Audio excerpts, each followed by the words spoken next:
I saw one trailer for this movie, and it was shortly after my accident, so the oxy was flowing. I had no idea what this movie was about. So for all intents and purposes, I was going in blind, so let's talk about it.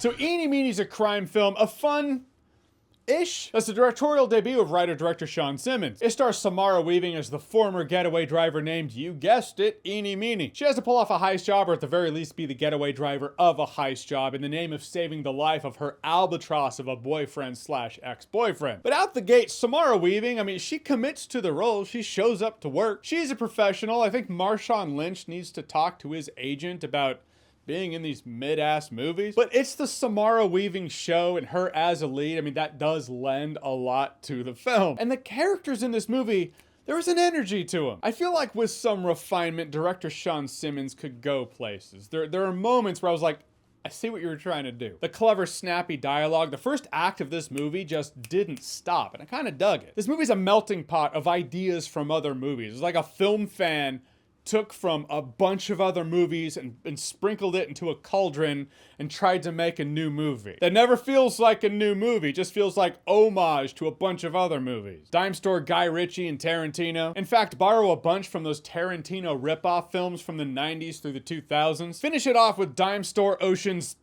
2. Might be easier to see that because of Jerry Garcia actually being in the movie. You have yourself something that doesn't feel like a new movie, not entirely, just ideas from other ones. The chases were cool, of which there are a couple, but the couple chases in this movie I thought were the best part of the movie. The first one wakes you up, you see the potential, and you don't see another one for quite some time. The last one is actually a really solid representation of live action GTA in which you're trying to escape the police and get your wanted level back down to 0. It felt legit in that respect, so there's that. But there's nothing really linking these concepts and ideas that are inspired from other movies to be in this melting pot of a film to make me go, yeah, that's why I care. The movie almost got me to care about the romance in the film, just almost. It tries to do interesting things, minus the S, bring it down to singular. Tries to do an interesting thing, but it falls flat because I don't care about the characters involved in the thing. I will say, this is definitely the kind of movie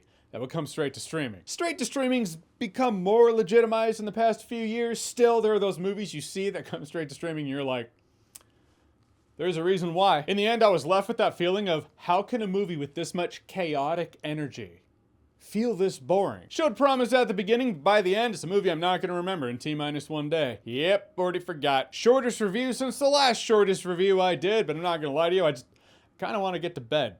So I'm gonna do that now. So the melting pot of heist movies, Ocean's 2, Eenie Meanie, have you seen it? What did you think about it? Or what's your favorite heist movie? Love hearing those nice surprises, and I do read the comments. Whatever it is, whatever you think, comment below, let me know. And as always, if you like what you've seen here and you want to see more, click right here to see more.